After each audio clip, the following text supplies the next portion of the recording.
Well, hello there. We're doing Ben 10's Echo Echo today. Roughing out first some shapes, 2 cylinders, 1 sphere. That will make sculpting that much easier. I'm also putting in the headphones at this point, which I will realize later on was a mistake. So I'll flatten those out and just put in an object, just a cylinder object.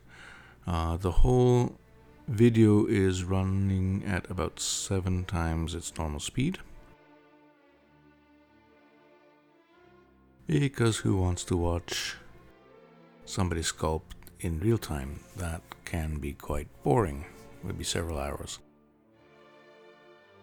And while I'm sculpting here, I'm constantly trying to decide what the best method is to do certain parts of Echo Echo's body. It's a bit of a challenge set to me by my main man Abhinandan, and I'm probably still really messing up his name.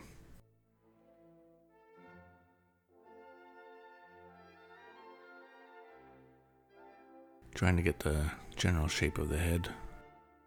It's kind of a weird triangle head, but round at the same time. I'm using Dyne Topo at 10. Good enough for really rough drawings or sculpts. I say drawing because you're kind of drawing the sculpture in 2D, which gets translated into 3D, so yeah, I guess technically you're still drawing. The feet were kind of a challenge. I work, as you'll see, I work on them a few times. They've got this weird kind of triangular curvature, if that's the right word to them.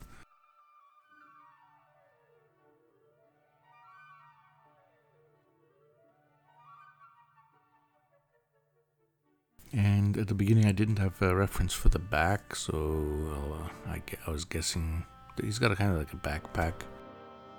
I did find a reference from a toy, which I believe Bandai brought out a while back, and the backpack actually was removable and had a 1 and a 0 on it. Obviously for Ben 10. It also looks like the typical I/O input-output. So that's kind of a funny dual standard. Or a dual meaning to that. Again, here I'm roughing out arms, which again later on I'll be removing because I realize it's just easier to do it differently. And what I did remember at this point while I was sculpting was hands and fingers should always be done separately, because at least in Blender it's not that simple to sculpt realistic fingers and hands from scratch.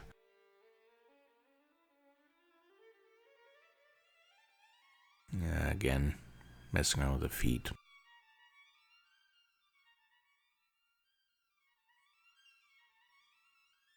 Wasting too much time on the arms. I should have just realized at that point not to bother. Again, sometimes it's a good idea to sit back and first think of how one is going to model. But it's also kind of, if you have time, it's also kind of fun to just go ahead and try something out and then realize, oops, that didn't work. Erase, start over, or undo, start over. I believe Echo has a secondary form, like an enhanced form, but we're doing his basic one here. And at this point, I kind of forgot to record when I was doing the next step. So here's a little fun footage. This is actually done in Blender. The stars, so-called stars, are actually Suzanne, Blender's monkey model that you actually have built into Blender. So that's kind of a funny touch. And the text is really just a very long text piece where I travel the camera along it over a curve. So it's just following a curve. which in this case is a very straight curve. And you can, do that pretty easily that way. I think one almost saw a piece of, one of the stars almost looked like Suzanne there. So, yeah, that was a pretty easy thing to do. So now here I've finally realized, make the more sharp details using just basic blocks. The eyes, the mouth. The mouth, I'm just putting the eyes and the mouth right here are actually going to be cutouts into the model. When we retopo, we'll see that. I'm just kind of popping them in for reference, and so I can kind of get the feel if I'm doing it right. As you see, Echo also has this black line right through the middle of his body. So not so easy to do when you're sculpting, but when I retopo, that will be simple enough. You can just use a mid-line bunch of faces, just turn them black. So here I'm just roughing out the arm and the palm. Again, just using basic building blocks.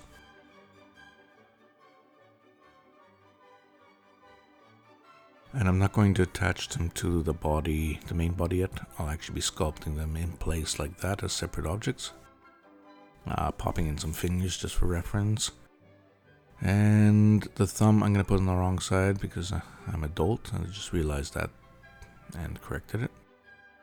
It was actually funny, I was listening to The Draftsman, that's a podcast, and one of the hosts, Marshall, he actually mentioned that one of his earlier drawings that he sold, he put the thumbs on backwards too, and that was way back when, dawn of time. So, even smart people sometimes get things wrong. And I was just adding his little leg modules, or whatever those are. They kind of look like ports because they've got two round openings.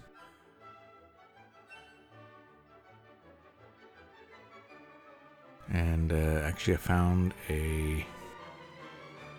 somebody had at one point made a MP3 player in the form of Echo, so that's kind of funny, with headphones and everything.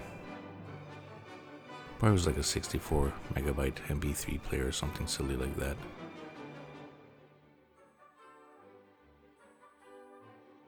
Popping in his ports here. I'm using just 3 colors really. The Echo base white, that's what I call it. His green, neon kind of green thing, and his black. And I'm using a little bit of subsurface on all of them, just a wee touch, just to give it a bit more, organic feel, even though it's an alien, which who knows what he's made out of. It will be kind of interesting when I'm sculpting his mouth, because inside you can see he's got these lines, so like echo lines, I guess.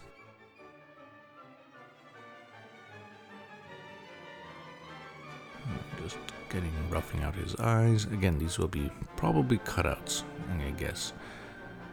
Because his eye, I don't think his eyes actually extrude from his body, at least I'm not seeing that really on any of the references. He does have bags underneath his eyes, so that will be fun. Like shadows, round shadows, which, they just look like he hasn't slept much.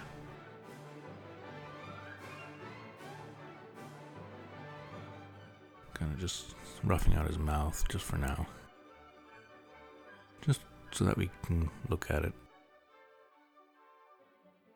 Back into modeling mode. Sculpting mode. Back and forth. Just checking things out. Roughing out his arms. And later on, I mess up with the symmetry, so I think I turn it off for a while. So I'm actually going to chop off one of his arms and reattach it afterwards. So we'll see that mistake happen. Mistakes happen. I don't save enough. That's one thing I noticed. So I haven't saved for a while now here.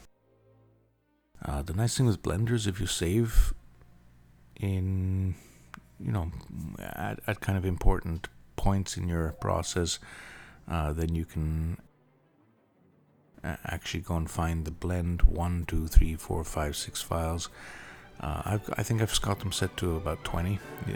It's a variable number. I think you can set them higher or lower.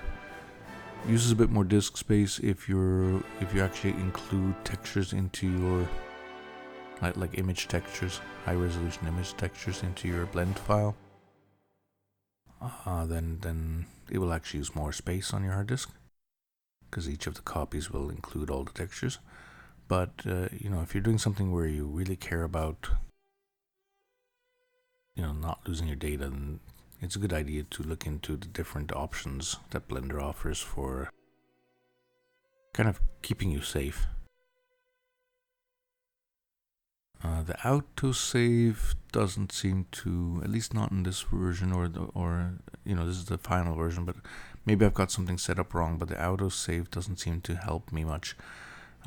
Maybe it's because I usually have several blend files open, but when it does very rarely crash, and it usually has to do with my graphics driver, when it crashes, then the reopen last work file or whatever, that just often is a random something. So I'm wasting some time here joining the arms together, which I will realize later was a waste of time. Fun times. Because once I'm at the fingers, I'll have forgotten to turn symmetry back on, which I turned off for some reason at one point.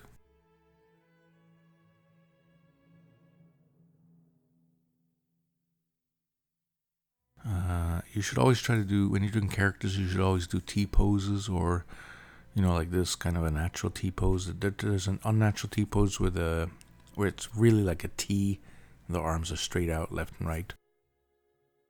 This is more a relaxed T-pose. It works perfectly fine, too.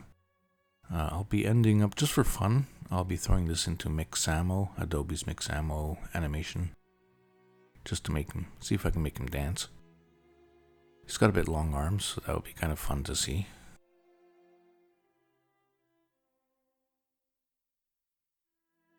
Of course, I can only do that after I have retopoed the whole character, because we have quite a few verts right now, even at only 10 resolution for the Dino topo. That's still quite a bit.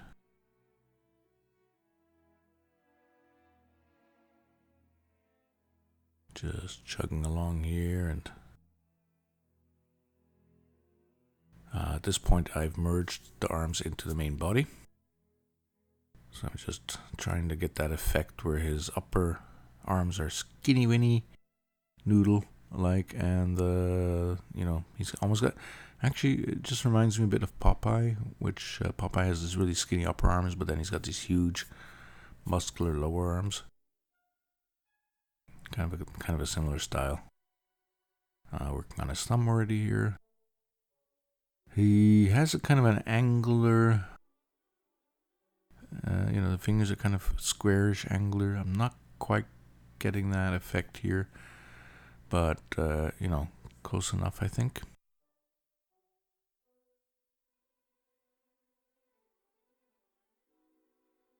Maybe once I retopo, I might actually adjust it a little bit to make it look more angular. Here I just realized I messed up with the symmetry, so I'm just popping the thumb over, which again, all for naught eventually, because I'm going to chop him in half.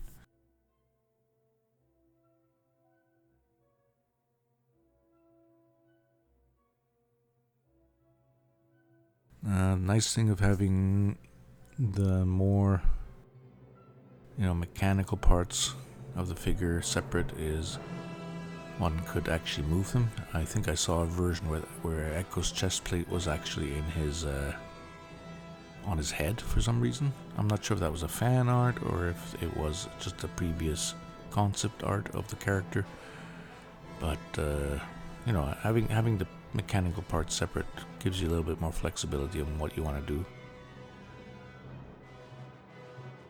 And yeah, this is just fan art, so it's not going to be doing much with them.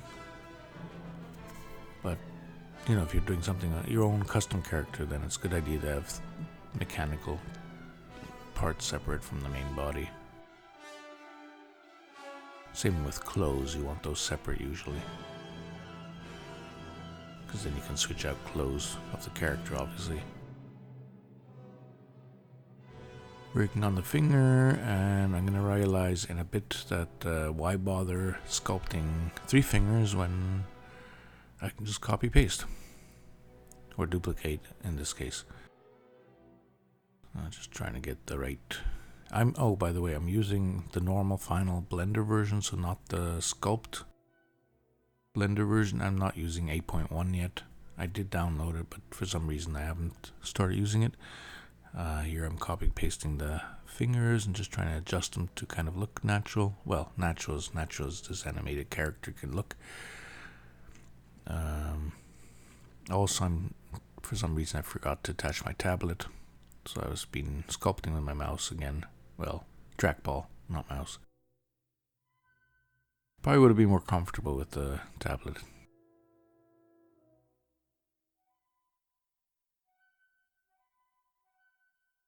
But I've also been working these last few days on the weekend, so I had to sometimes switch over and check what was going on with my other tasks.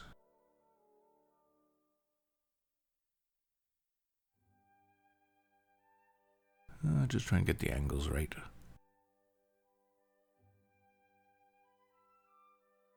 Now, if I was rigging the fingers, which I'm not going to be doing, at least I don't think I will be, then I would have probably made them a bit more straighter, but even then, Blender does a pretty good job with slightly curved fingers. I've experimented a few times.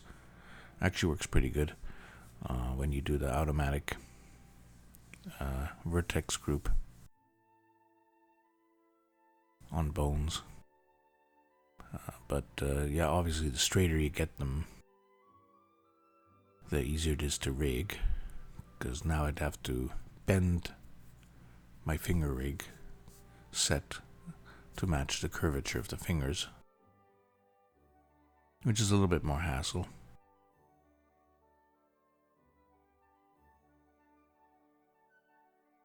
Yes, I did copy my fingers, but want to make them all look a little bit individual. I shrunk the pinky finger a bit, because it is a bit smaller than the rest.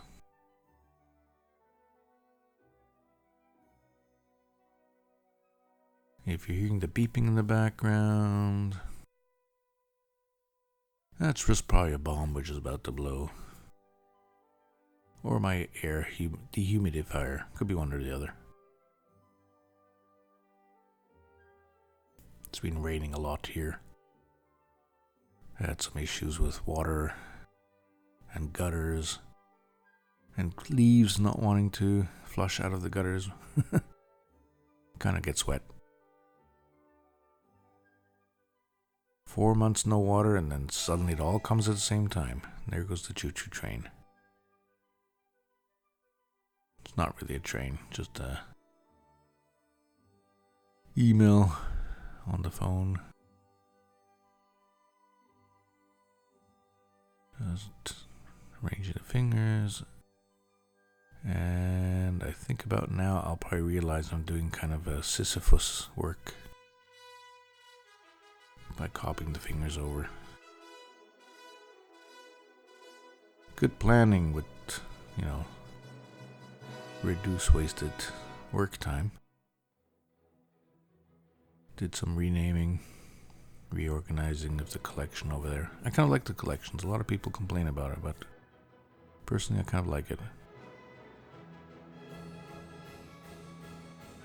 And in a few moments past me will have realized I'm not mirroring the symmetry over onto the other side of the hand, like on the other hand. I don't swear much, but I was tempted.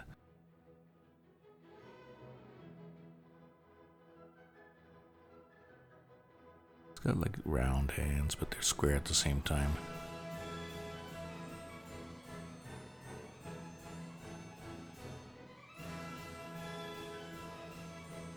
some details, pop in the knuckle bones. Try to get a little bit of hint of an elbow, and yes, now I realized it.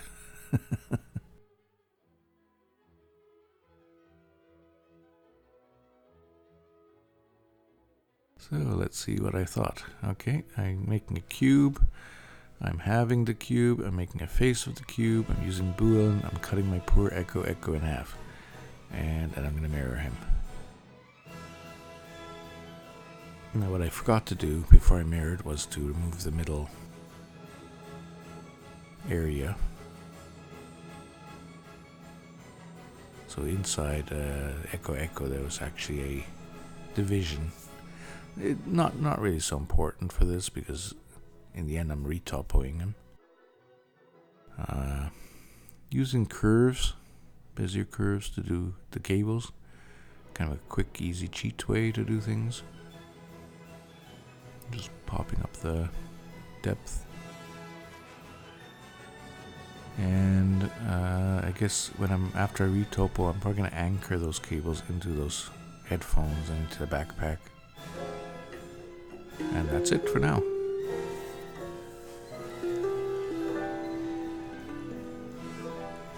Thanks for watching.